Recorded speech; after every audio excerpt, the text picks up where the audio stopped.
북유럽 사람들이 행복 지수가 높은 이유는 남들과 비교하지 않기 때문이라고 하죠.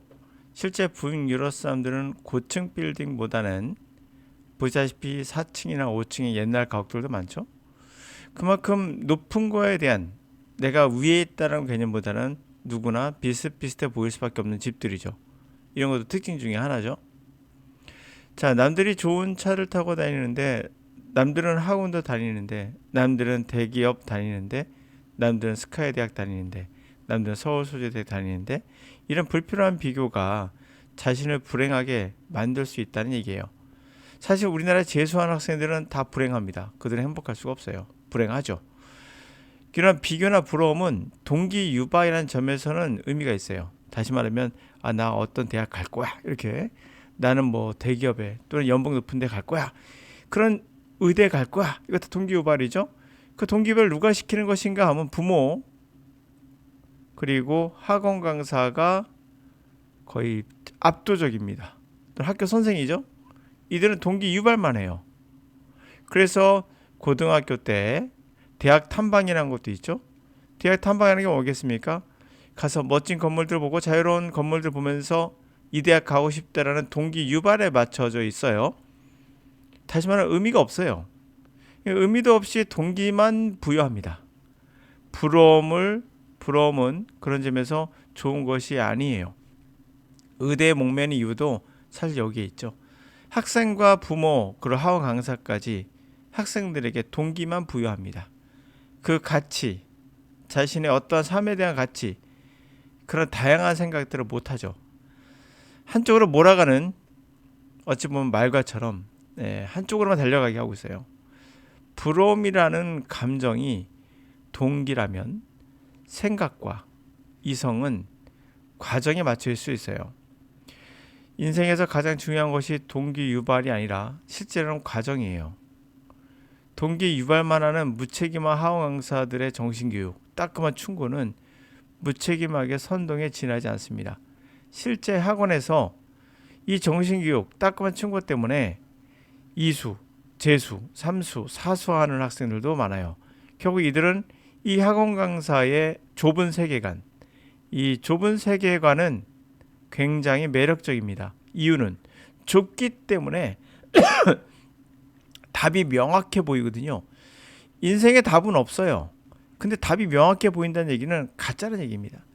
이 가짜 학원 강사들이 정신교육이 본인들의 좁은 세계관이 문제라는 걸 모르고 있죠. 알 수도 있어요. 거짓으로 볼 수도 있고요. 이런 것들이 결국에 학생들의 미숙한 세상을 바라보는 눈이 생기게 되는 거죠. 물론 그걸로 학원 강사는 돈을 법니다. 자, 그래서 영어 강의로 돈 많이 버는 사람이 부럽다. 좋아요.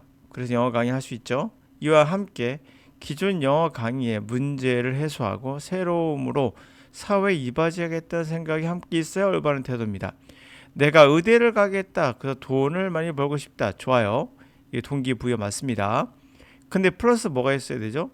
삶에 대한, 생명에 대한 그런 어떤 가치도 있어야 되는 겁니다. 이것은 동기 유발만 되는 거죠. 이 과정이라는 게 없는 거예요. 그래서 이것은 좋은 선택일 수가 없죠. 그냥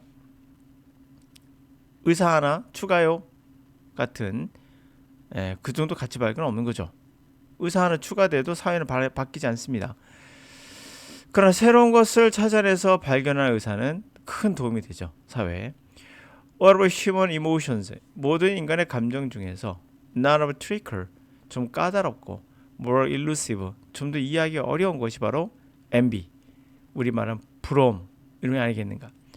It is very difficult, 매우 어려워요. Actually discern the envy, 그 부러움을 실제 이해하기는 어려워요. 그것이 motivate people action, 사람들의 행위를 동기부여하는 건데 그거를 구별하기 힘들죠. The reason for this elusiveness, 이러한 이해하기 어려운 이유는 심플합니다. 미루면서 nevertheless, 우린 거의 직접적으로 expressed envy, 부러움을 표현하지 않아요. We are feeling, 우리가 느끼고 있는. 왜? envy는 부럽다는 건 entails admission, 인정을 수반하죠. to ourselves. 자기 자신에게 인정하는 걸 꼬리를 물고 나오게 됩니다. 바로 we are inferior. 우리가 열등하다. to another person. 또 다른 사람에게 비해서 우리는 열등하다는 걸 인정하는 거죠. in something we value. 우리가 가치 여기는 어떠한 것에 있어. 돈을 많이 누가 벌어요. 누구는 돈을 적게 벌어요. 같은 의사예요. 예를 들면 그러면 여러분들은 열등한 겁니까? 근데 이 의사가 파스테르처럼 위대한 걸 발견했어요. 근데 돈을 많이 못 벌었어요. 그럼 누가 더 위대한 거죠? 누가 더 월등한 거죠? 이건 돈으로 구별할 수는 없는 거잖아요. 그렇죠? 동기가 잘못되면 그에 대한 과정도 다 무시가 되는 겁니다. 이번에 챗GPT와 능가하는 딥식이라고 나왔었죠? 이게 맞는지 모르겠는데 딥식이라는 게 이게 스페링이 딥식이 연봉이 20억을 불렀다는 얘기 나오더라고요. 근데 영화 하나 찍으면 20억 정도 벌잖아요, 요즘엔요. 예? 그러면 20억 찍는 이 배우와 딥식을 개발한 이 개발자와 누가 더 위대하죠? 훌륭하죠? 저는 아무리 배우라 하더라도 이 사람을 능가할 수는 없어요. 사회에 새로운 것을 던졌고 엄청난 비용이 들었던 챗GPT를 바꿀 수 있는 대안을 찾아낸 거거든요. 저렴한 비용으로. 이 개발자는 사회에 엄청난 공헌을 한 거예요. 돈으로 평가할 수 없는 거. 근데 20억? 배우가 한 영화 찍고 20억? 누가 더 가치 있을까요? 결국엔 인기가 모든 것을 좌우하는 이런 매스미디어 시대의 어떤 왜곡된 모습을 보여주고 있거든요. 이 왜곡된 모습은 반드시 다시 돌아갑니다. 어떤 걸로 돌아갈 수밖에 없어요. 하여튼 계속 가보도록 합시다. 이렇게 열등하다는 것을 인정을 해야 돼요. Not only it is painful. 그것은 고통스럽죠. Admit this inferiority. 이러한 열등함을 인정한다는 건 고통스러울 뿐만 아니라 even 훨씬 더 worse. 더 나쁜 건 for others to see. 다른 사람들이 본 걸 we are feeling this. 이것을 느낀다는 걸 다른 사람이 알았어. 이건 더 최악이죠. 그래서 almost 거의 as soon as we experience 우리가 느끼자마자 initial feelings envy 부러움의 초기의 감정을 경험하자마자 우리는 motivate 뭐라고 모티브 동기를 받습니까? disguise it 가면을 쓰는 거죠. to ourselves 스스로에게 가면을 쓰도록 동기를 받죠.